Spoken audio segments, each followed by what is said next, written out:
reveals the original 50 First Dates ending.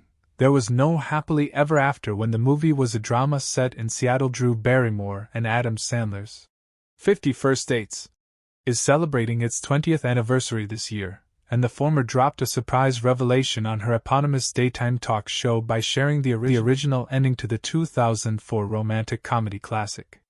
The film was not supposed to end with a definitive happily ever after for main characters Henry, Sandler, and Lucy, Barrymore. Something that always sticks in my mind is the original ending of 50 First Kisses, as it was called at the time, Barrymore said. Yeah, it was a drama set in Seattle. The original ending was her saying, "You should go and live your life, because this is no life here." And he goes away, as he does, and he comes back and he walks into the restaurant, and he just sits down and says, "Hi, I'm Henry." And the film ends. Barrymore's co-host Ross Matthews reacted to the revelation by saying, "Honestly, can I just tell you, thank you. Thank you for changing it." 50 First Dates centered on the love story between Marine veterinarian Henry, Sandler, and art teacher Lucy, who lives with anterograde amnesia.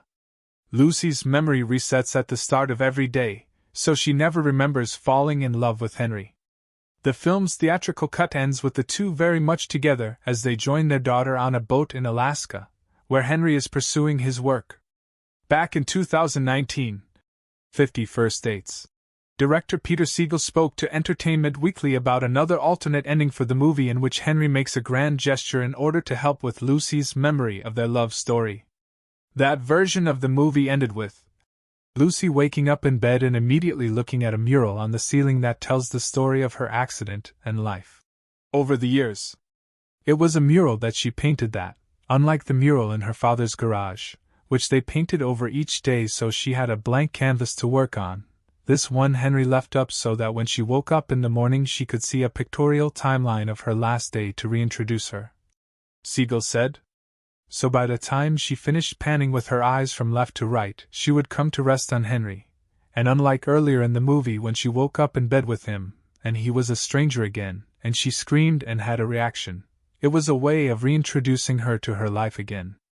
The director continued, "It seemed like a fitting ending for the couple until they pivoted to focus on Henry realizing his dream of studying walruses in their natural habitat.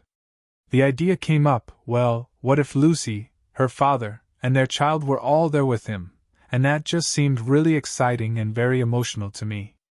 The hardest thing in movies is come up with a strong beginning and a strong end, and if you have that, you've got a shot, and I think to this day, it's the best ending to any movie that I've done." Siegel directed Sandler at several points in his career, including the films Anger Management, 2003, and The Longest Yard, 2005.